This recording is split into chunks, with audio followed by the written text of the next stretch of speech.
Hi, everybody. It's Sam's Corner. We have Stephanie, I'm Modric, and we have Mel. And today we have two special guests for you. We're going to be talking about composition as a major. Go ahead, Meutia. Nama aku Meutia, aku dari Universitas Pelita Harapan, studi Composition di angkatan 2018. And my name is Lauryn. I am currently enrolled in Hong Kong Baptist University. I am studying composition, and I am in year 3. Okay. All right. So for our two guests today, I would like to ask you, well, one of our first questions will be, what made you choose composition, or what made you decide to be a composition major? Let's start with Lauryn. All right. So there's like a lot of up and downs actually in my music career. So I started as a performer first. I wanted to pursue performance, particularly in the film industry. So you know those Hollywood people, they when the film score like finishes a piece of music, and then there are like instrumentalists who play for the music for the movie. So I wanted to be the pianist for that because there's kind of like a lot in demand. And then I don't know, I'm just like not the type of person who can like practice like 8 hours a day nonstop like some people do. I'm just like not that type of person. So I mess around with the piano a lot and like a lot of other instruments, and then I started creating songs a bit, like mostly instrumentals, and I decided to just like be a film scorer mostly because I really like film. So I guess that's how I got into composition, because I really want to score for films and I enjoy movies. So yeah, I would say that's and I decided to learn composition, but then I wanted to explore outside of the film industry too. So I'm currently also learning like classical composition, mostly contemporary. All right. Yeah. All right. Nice. How about you, Meutia? It's actually because of one piece that is very close to my heart. Audric should know this. Because I think people have expected me to at least mention this piece at least once in every talk about composition. Audric knows this.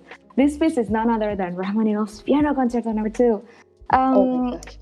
Yeah, I learned piano when I was 5, so I wanted to be a performer. But then I first heard this music when I was 9 or 10. And then it immediately brought me to tears. I love how heavy and emotional it is. So, and the melody and the chord progression is just so beautiful to my ears, right? Terus habis itu jadinya I start to think, I want to compose music that can invoke this kind of feelings too to other people and can bring other people to tears. Jadi, that has been my lifelong goal sih. Terus kenapa aku pilih composition major? Basically that. I can kind of see that you both at first wanted to be performers, and then something just clicked. I was like, I'm going to be a composer. And it's you kind of realize. Yeah, there's just like that big realization. Yep, I'm just going to compose instead of performing. And I feel like composition is a very, very specific field in music, even though a lot of people think of it as a very vague field, because later one of the questions is going to actually tackle that common misconception kayak komposisi sebenarnya kayak ngapain sih gitu. So later we'll talk about that. Yeah. But I feel like a composition in itself is a very, very specific field that only certain people can take. You know, it takes like people who have had that moment before going into. All right, I think Mel has another question. Stephanie. Okay. So for the next question, could you give a short description of what it's like being a composition student, and what are some of the expectations in class? We can start with Meutia this time. Okay, I actually wrote this. It's burdensome. It has to be burdensome. The expectation.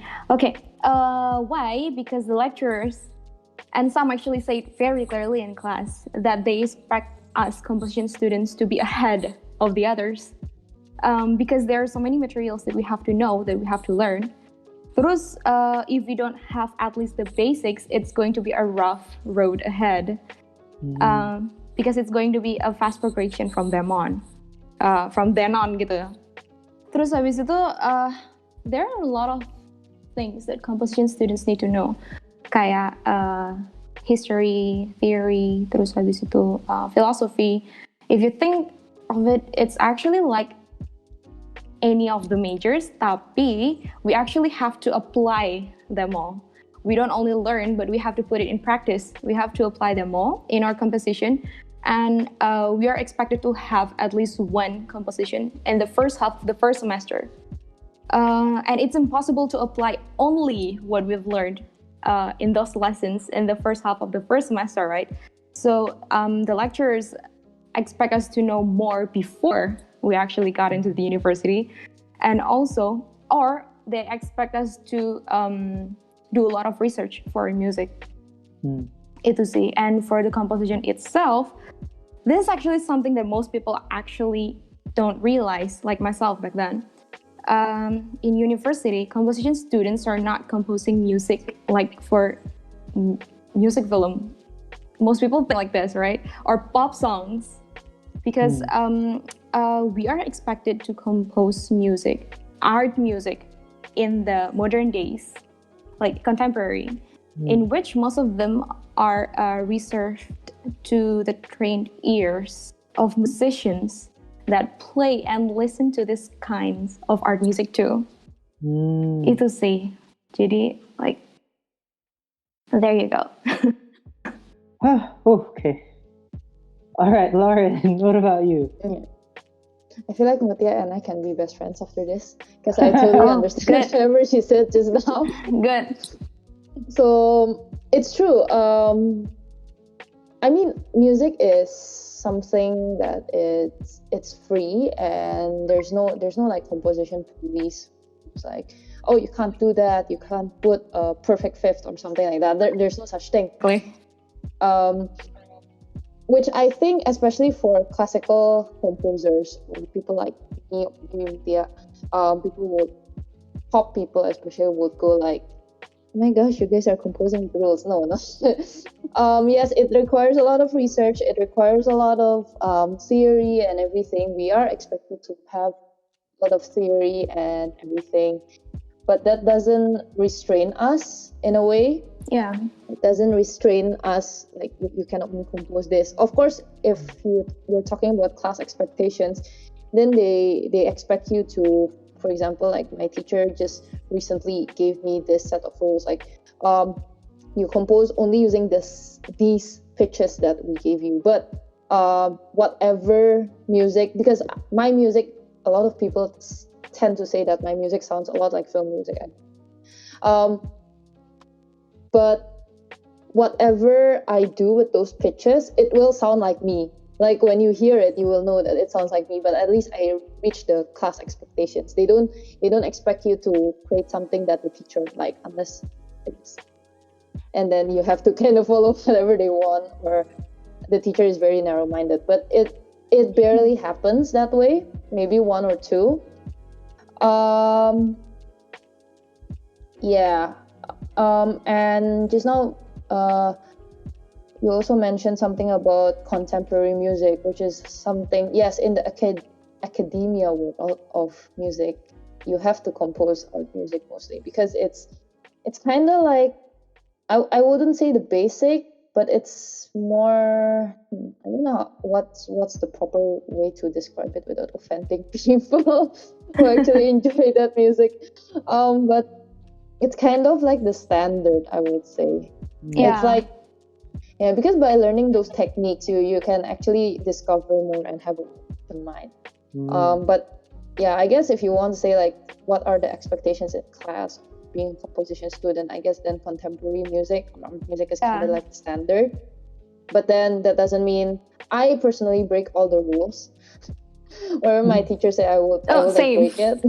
Yeah, so like I none of my music sounds contemporary, I can tell you that.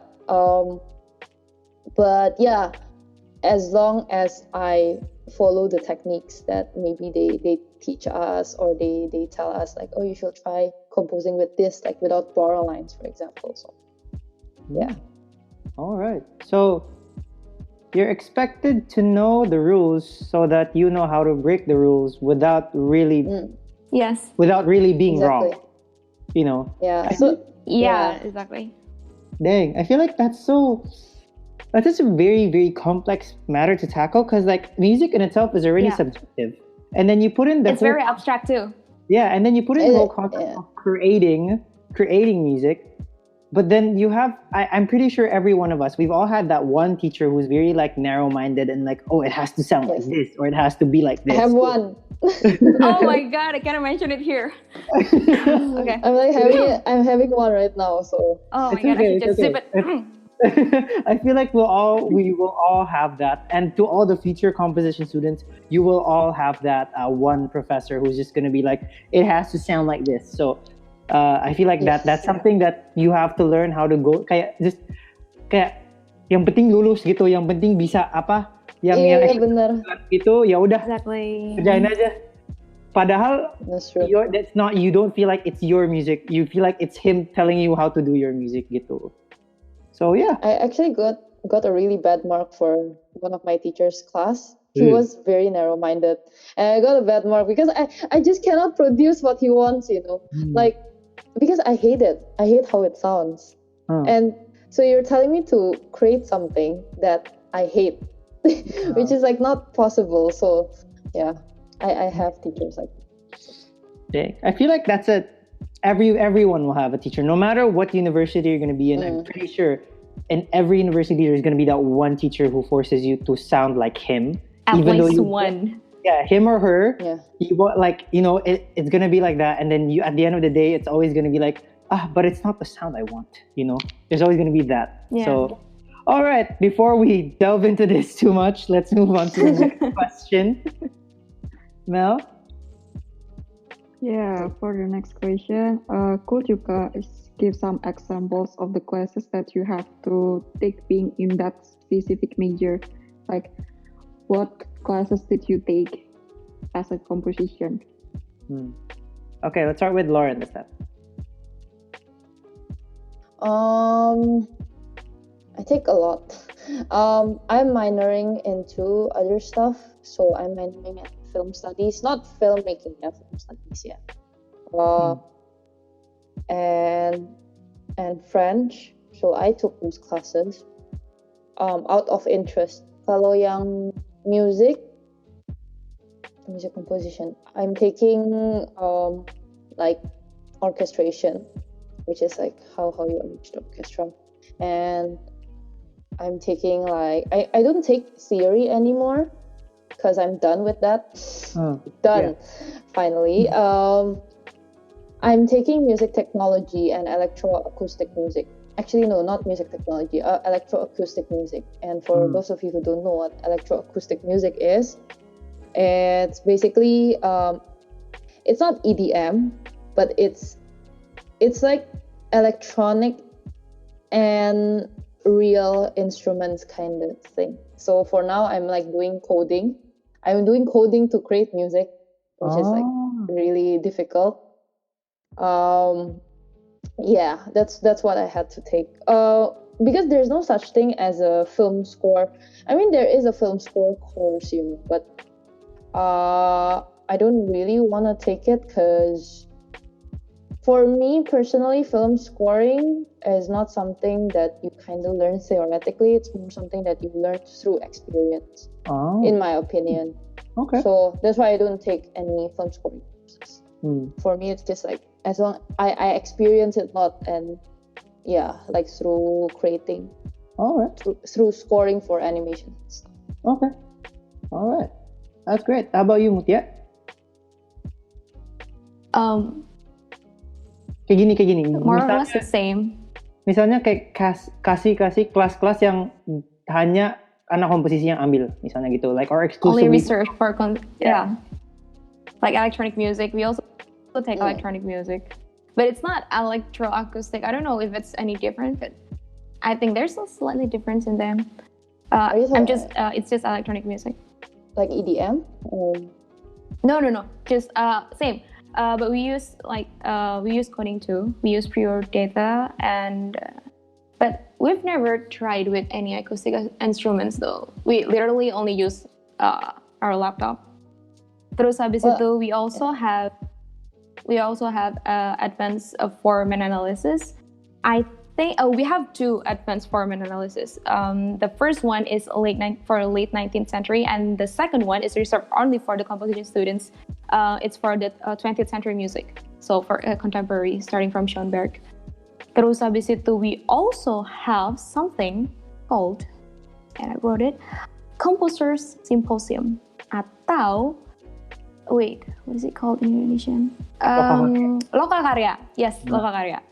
It is where composition students talk about anything related to composition. Basically, to say it can be anything. It can be philosophy. It can be about the composition itself. Can be composers. I don't think it's really needed though. It really depends. It really depends on the material that we talk about. Actually, terus habis itu we have composition basics. In the first year. I forgot to mention that. Composition basics, and in composition basics we learned about a theory. Most of it in harmony. I don't know if it's only me.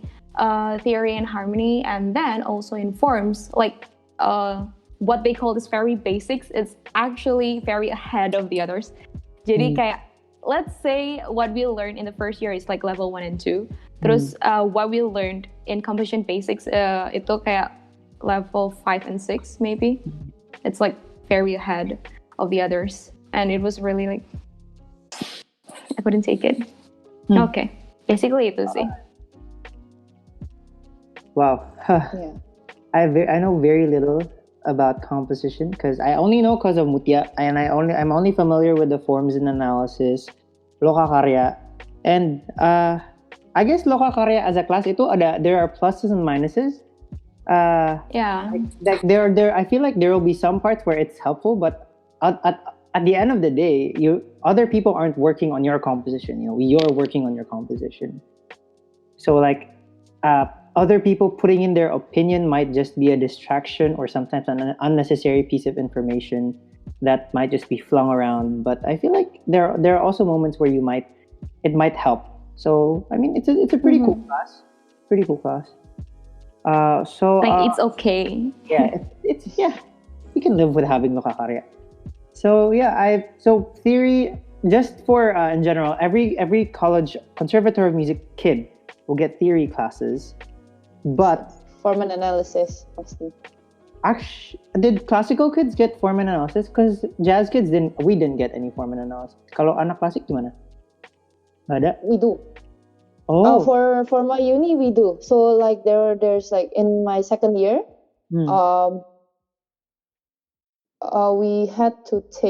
everyone had to take, performers or compositions, semua had to take Formant Analysis. And then there's Formant Analysis too, but we don't have to take that. That's like option. And then after that theory udah pasti. The Formant Analysis like me kayak by eras.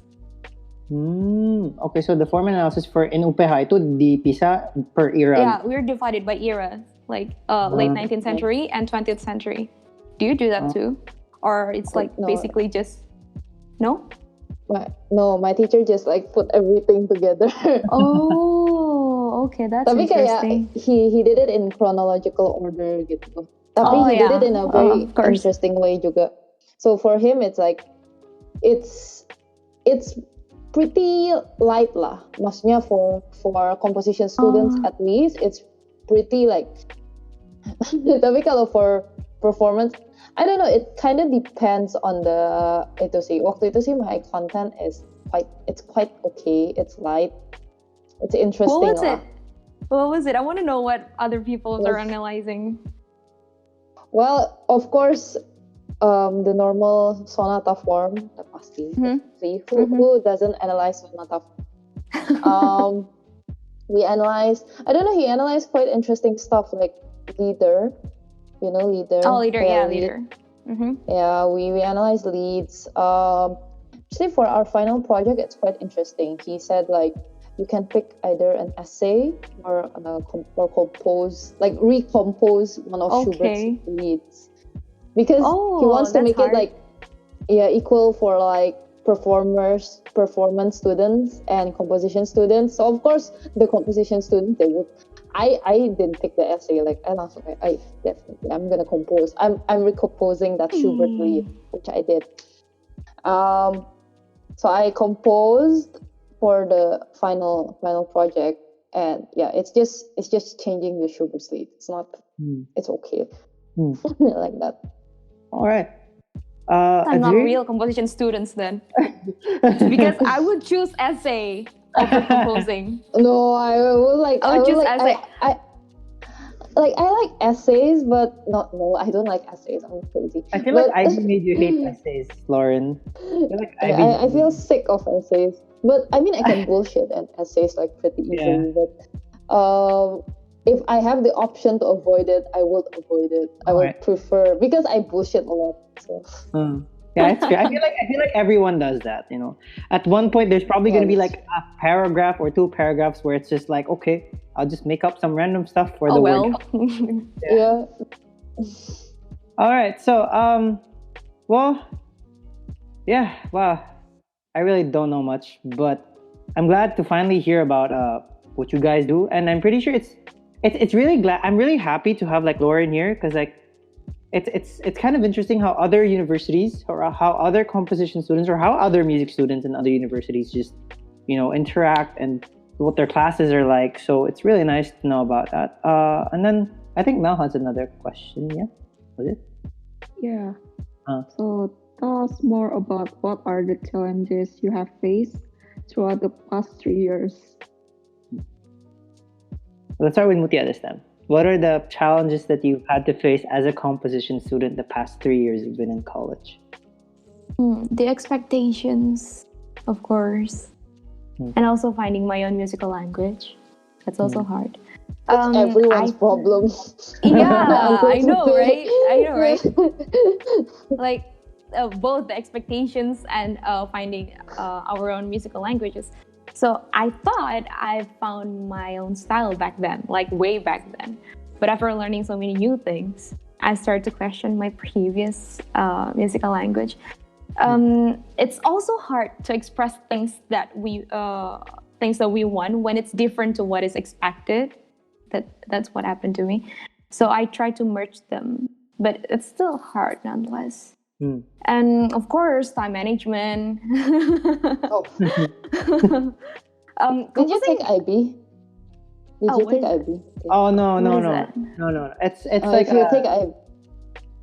It's what I went through in high school in Espeja. So it's like an international. Basically, if you take it, you might be good, but it kind of teaches you how to. Teaches you really good time. Okay. Yeah. Anyway, so I think it's not that kind of time management that I meant to explain, because it's about the composing itself.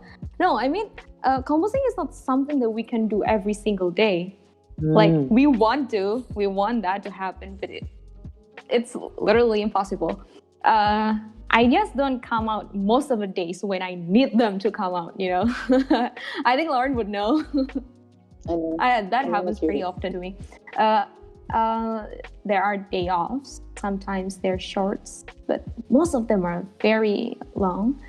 But we do have a deadline, so it needs to be done anyway. Yeah. So the time management about the compositionnya sih. Yeah. Gitu. Right. So how long does it take you to compose a piece? It really depends. Average. It really depends on what I make. Last year I spent the whole 4 months finishing song cycle, the whole 4 months for one song cycle, because it was really confusing, because I wanted it a certain way, But then I was expected to be more contemporary because I always composed in like classical. I love Rachmaninoff, so I always composed in those kind of romanticism, apalagi Russian kan. So Yes. yeah, so I had to change into more contemporary. So that's why it's I spent 4 months finishing that. All right. Okay, So, so wait. Let me recap what you said. It's having to deal with the expectations, finding your own language, which is still a process up till now, yes, right? And having to work through a timeline. Managing your time in terms of like having to compose, based on a specific set deadline. All right. So, what about you, Lauren?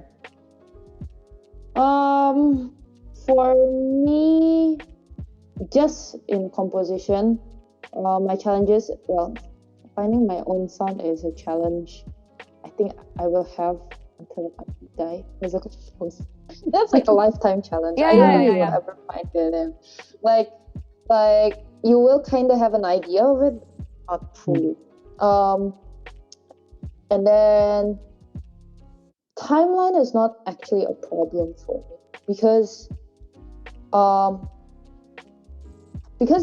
if I know the deadline, I work faster. Like I churn out my ideas faster, and then I'm the type of person who I compose quite often for fun, for anything. So if an idea comes, even when I want to sleep, like I had it happen to me. Like it was 3 a.m. I woke up and you start composing. Yeah, I it happened to me often too. Piece. I woke up. The first thing that I did, I opened my laptop, I opened my score, and then I just write everything. I finished the piece in 3 hours. That's like I can do that. That happens to me. So timeline is never really a problem for me. Sometimes I can compose a piece. Because my duration of composing a piece, it can range from like 1 hour. I have had to compose a piece in 1 hour because I was procrastinating, and then it popped and done.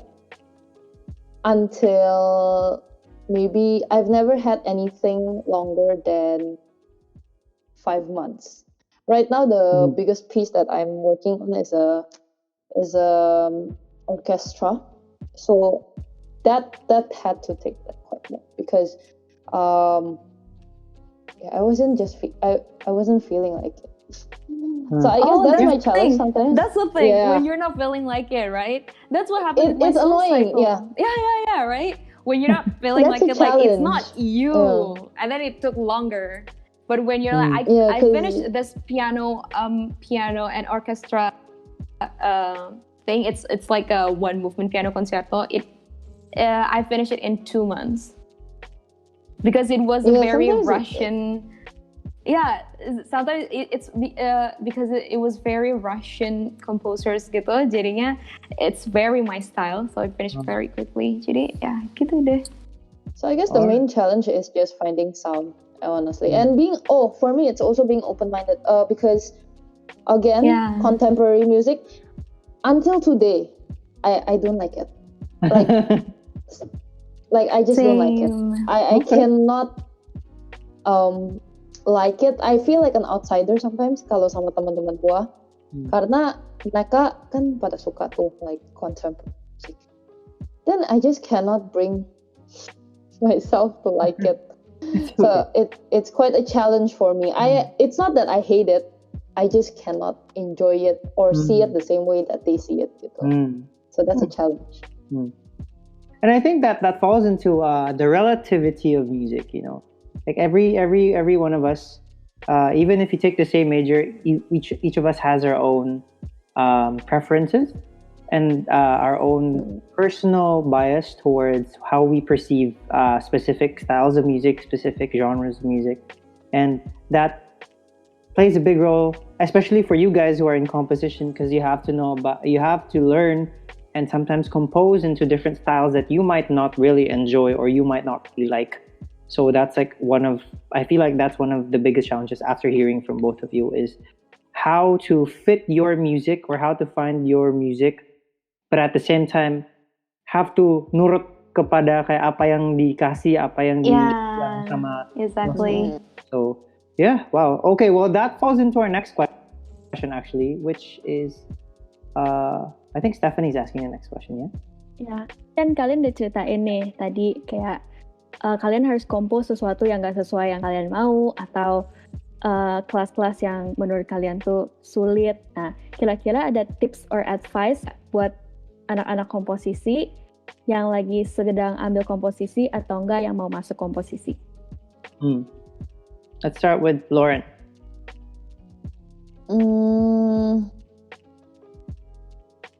I think you just need to keep a really open mind because sometimes it brings you to places that you don't want. It sounds cliche, but seriously, have an open mind. Don't be afraid to break the rules, I would say. I think a lot of composition students tend to, theory, I have to follow. Therefore the stereotype happen. Like, therefore there's the stereotype of classical composers only following the rules, which is actually not true. It's not true. Because what's supposed to happen is you learn the rules and then you break them. You just break them. that's supposed. But I'm not saying your teacher be like, okay guys, compose a 3-minute piece. Then you only compose for 1 minute. Not like that. Itu beda. I'm talking about in general or like technique. Yeah, you get what I mean. But I would say you need to be open-minded and have fun. Because that's what composition is all about. All right. Meutia? Very fun for me now. Okay. I think it's mostly the same with Lauryn. I add, if I may add something, be open-minded but still be you. Itu sih, that's for me. And for aspiring composition students, I think you have to ask a lot of questions to musicians or composition students so you know what you're actually going into. Because I have a lot of friends that kayak jebakan Batman gitu. Kayak I thought composition is like this, but it's actually like that.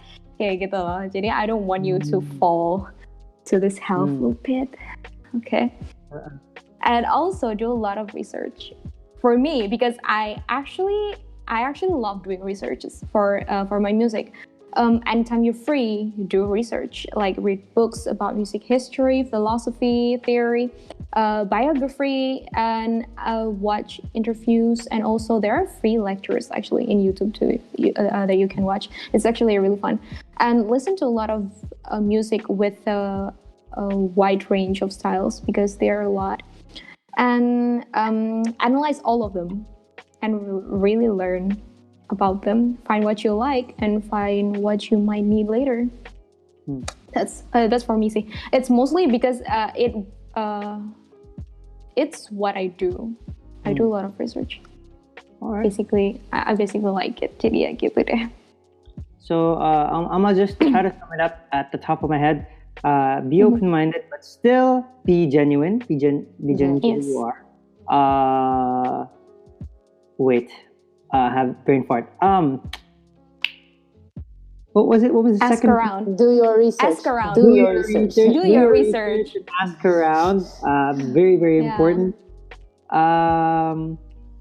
Have fun. Don't ever forget to have fun. I feel like in music, that's the important thing is you need to, whenever you go into something, whatever major you have, or even as you go into music, I feel like some people, as they go through, the whole college life in music, they start to lose their passion because they see it as something as kayak beban gitu atau kayak cuman lama-lama jadinya kayak capek sama diri sendiri soalnya kayak bingung gitu, antara bingung or struggling gitu. So like that's why some people kayak end up being so burnt out in their music career in college.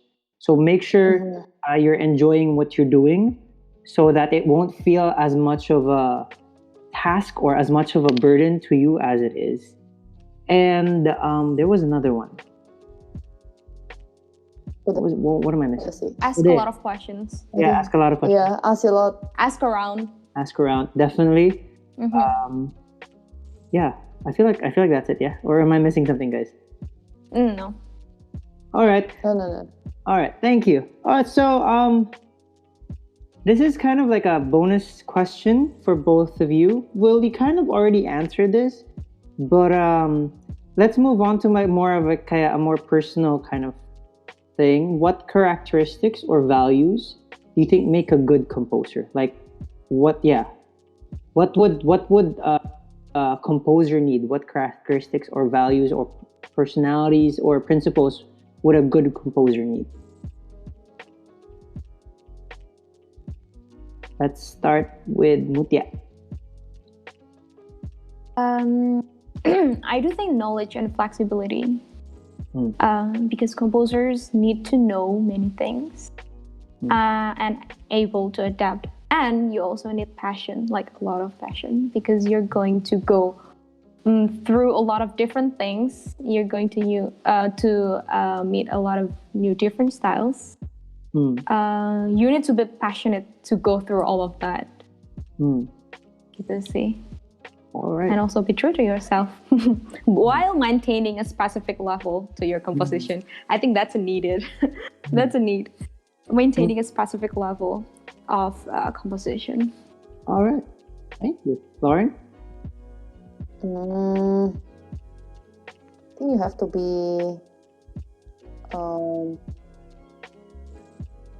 to be curious, ya pasti. You have to be strong, ya, mentally and emotionally, ya. Because this is a difficult field. It is difficult. Exactly. It's really difficult. You need to very be difficult. very strong. You need to be very, very, very strong gitu. Yeah, again, going back to what Meutia said, you need to have passion. If you don't have passion, there's really no point in doing it.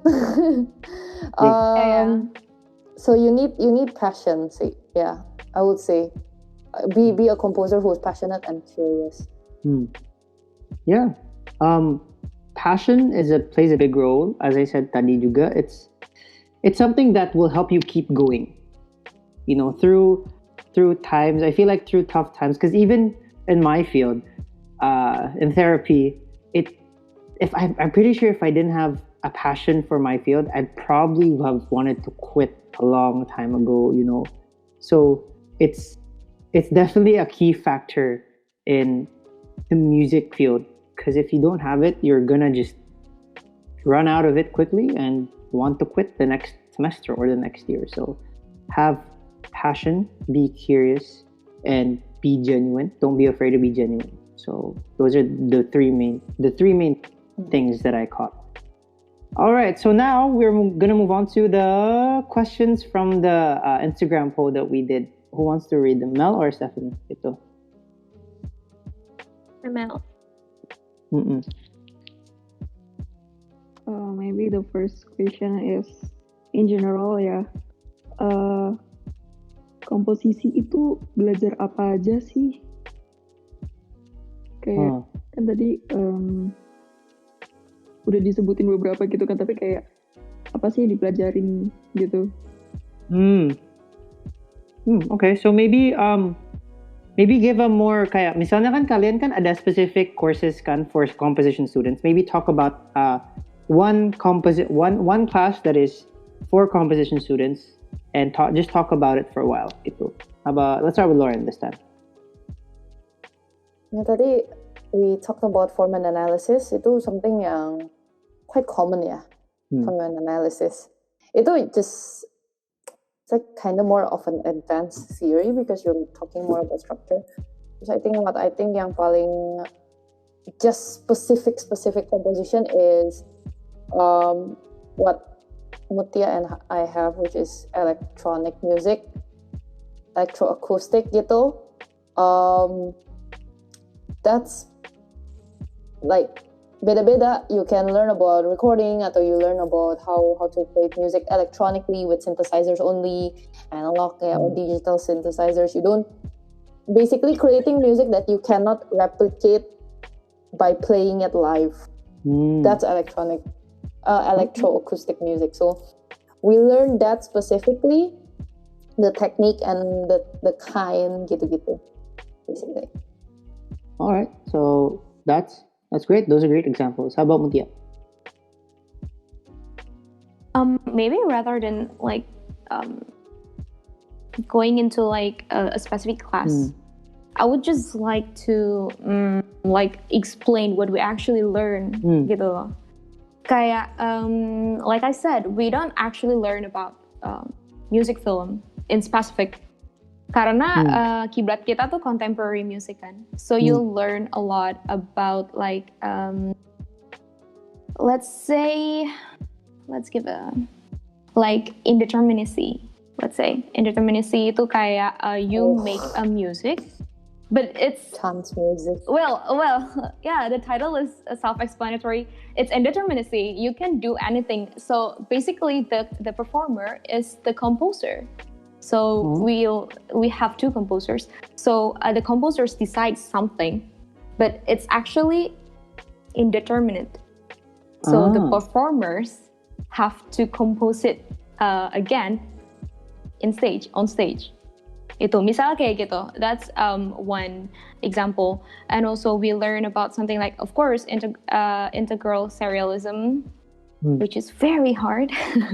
I haven't learned integral serialism actually, but I am learning free tonality right now, and it's also very hard. Yeah, free tonality is like we learn about prime forms. So I'd like to explain that we do a lot of math and physics. No, not for me. Oh, really? We do physics. We do physics, but not math. I avoid it. We do a lot of or math. Maybe it's just me. Me too. I think I'm very bad at math. I'm very bad at math. But contemporary music have a lot of math in it. I do think, especially tonality. I think like any kind of math, tambah-tambahan, perkalian, perkurangan, algorithm. I don't know if it's different or the same. I'm really bad at math. Pokoknya any kind of math. We actually learn it in music, so I'm like, dang it.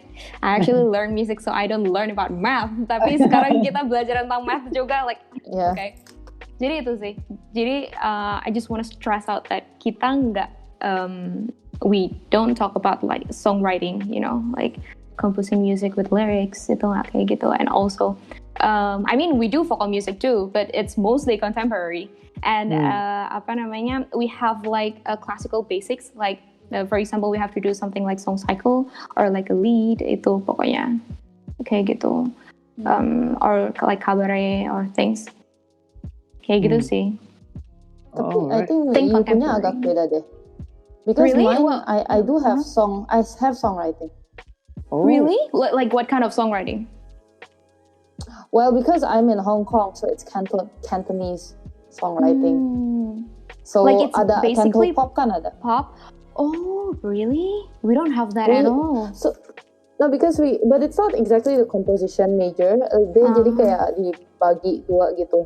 Jadi there's music, bachelor's in music for creative industry gitu. Then in there it's composition juga, ada film music, ada songwriting.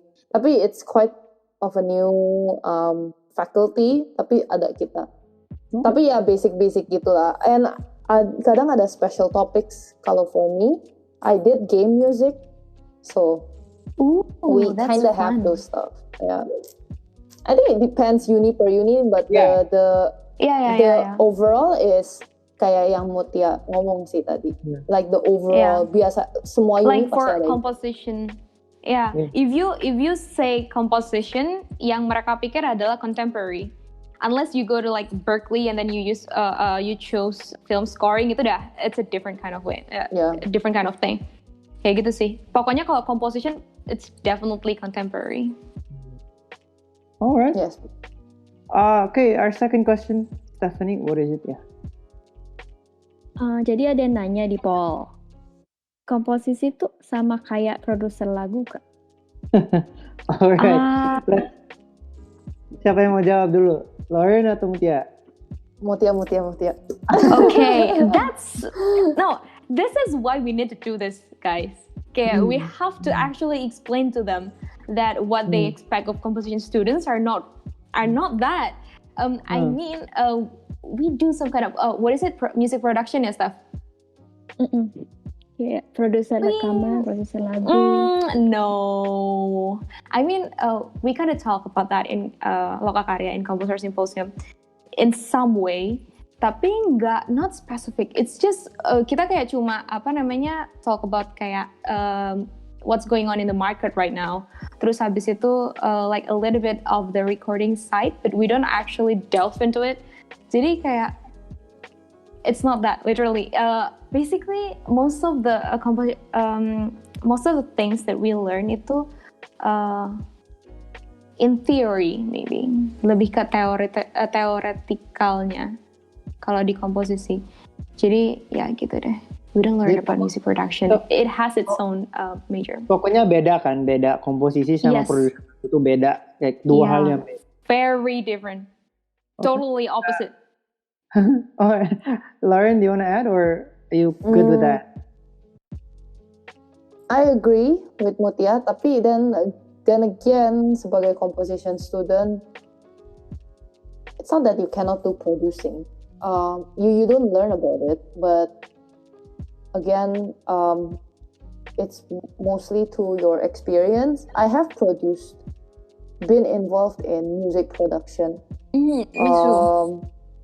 Yeah, tapi kayak it's not something that you learn. We learn, yeah. So it's something that we do on the side because karena we end up going karena kan we have a lot of friends producing music and then kita kayak ikut gitu, or we want to produce our music, but it's not actually what we learn in composition, but it's what we do in university. Guys, buat yang nonton atau yang dengerin, kalau misalnya mau spesifik ke music producer atau produser lagu, itu bisa ikut PAPM. Nanti ada kelasnya di situ. We have our own jurusan. Beda major. And we just talked about it 2 weeks ago. So make sure. I think that's episode 2. Yeah, we talked about PAPM.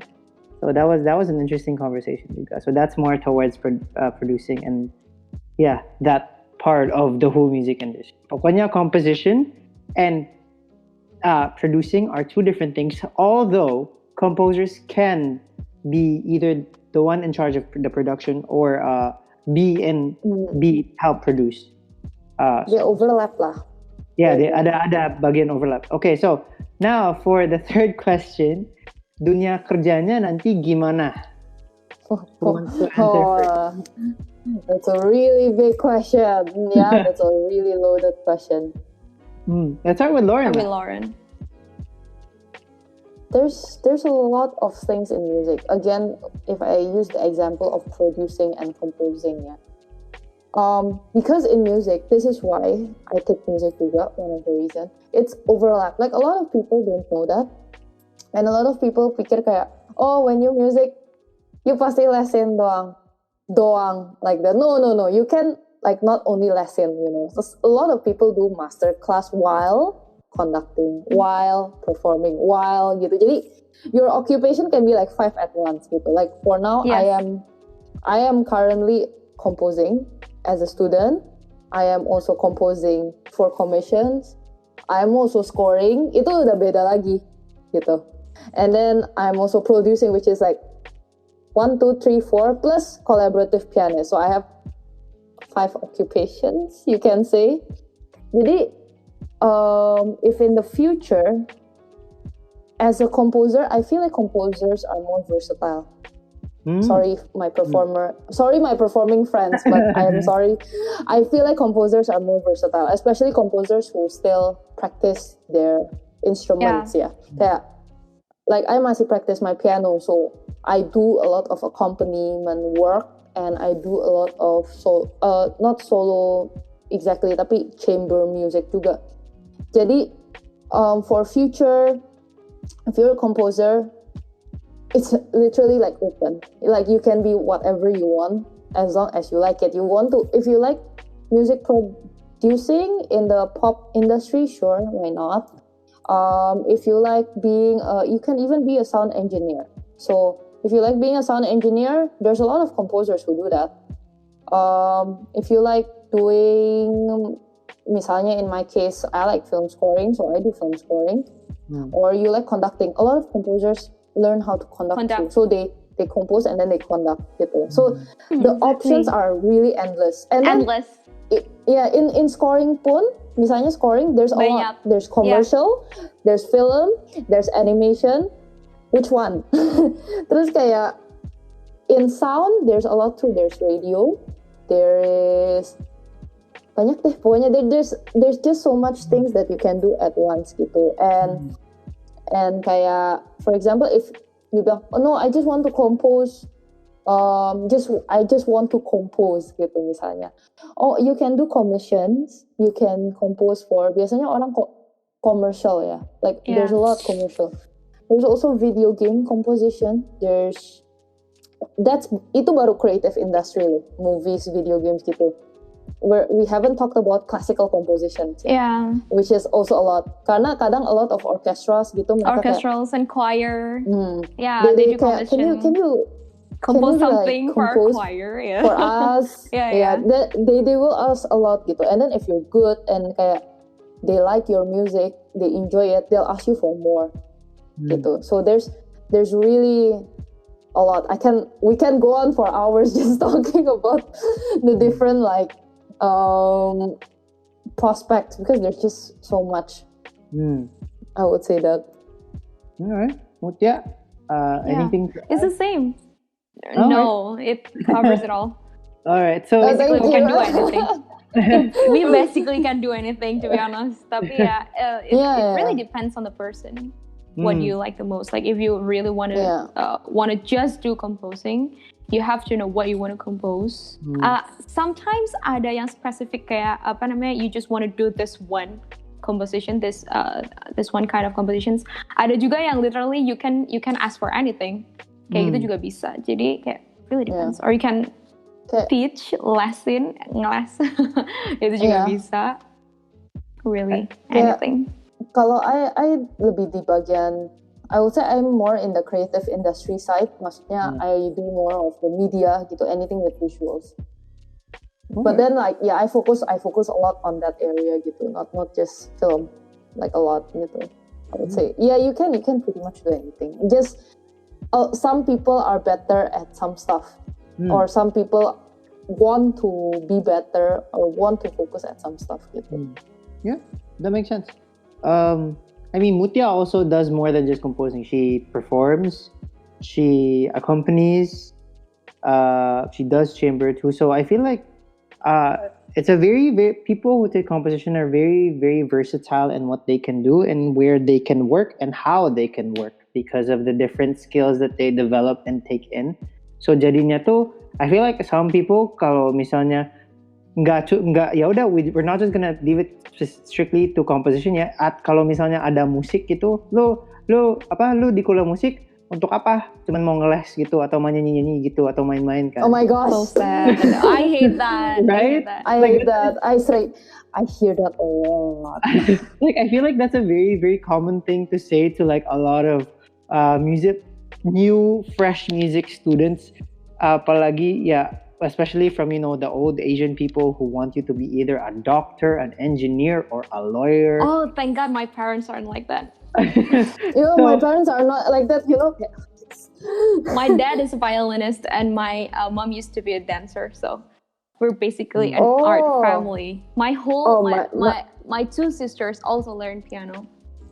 So I'm safe, bro. I'm safe from the whole like the Asian type stereotype. Okay. I'm a business family, tapi kayak I'm basically the first yang take music bener-bener.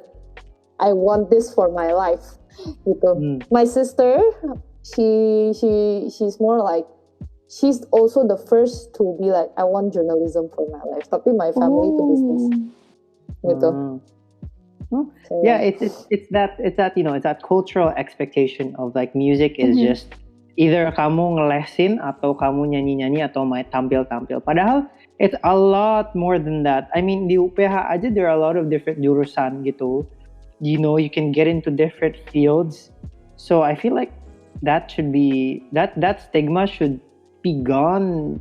I just want that to be gone because I feel like a lot of old people, or even like some new people, don't even see, like, they think of music as just, you're probably just gonna be either like a player, like you're just gonna be a performer, or you're just gonna, what are you gonna do? Are you just gonna teach people? So it's very Wait, annoying. even if we do teach, we get a lot of money from it. Yeah. So like, do you know how much money we get? Okay. yeah, you know how much money we get from only teaching for only 2 days? That's a lot, bro. So Yeah, some people don't know that too. Kaya mereka cuman mikir, apalagi some people who, like, just a lot of the older generations too, and some of the new kids who aren't really that into, like, who aren't that exposed to it. They don't really know how much parents actually pay for music lessons.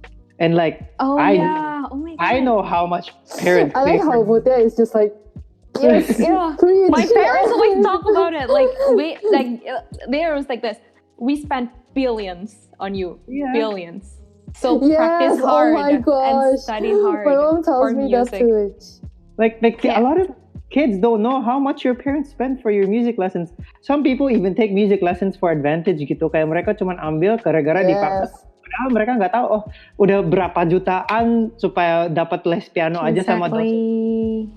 Padahal kayak, man, there's money in music. It's just that negative kayak, for some reason, a lot of people have that negative assumption that music is just either playing or there's no money in music. Padahal, girl, you should check. Gitu. Resultnya tuh nggak langsung for music ini. Exactly, yeah. And you actually need to put a lot of effort on it, and people don't do that. Most of the people don't do that. Jadi kayak gitu deh. But music is expensive. The epitome of expensive. Like, it's very expensive. Very expensive. Very expensive. Especially if you're a violinist or like all those instruments. Yes, you know how instruments like maintenance. You have freaking maintenance. Okay, my best friend is a violinist, and she was like, but she recently just complained to me like, do you know how much I have to pay just to change my bow, hair? Then I kayak berapa juta gitu. I'm like, I'm grateful I'm a pianist. Oh yeah, true. Because we only have to tune our piano, and it's not cheap too. It's like it's not cheap, at least 500,000 rupiahs. At least. Yeah, music is expensive. Appreciate it. All right, so I feel like that's all we have time for our episode today. Thank you so much for sharing. Everyone who's listening right now, you've heard a lot.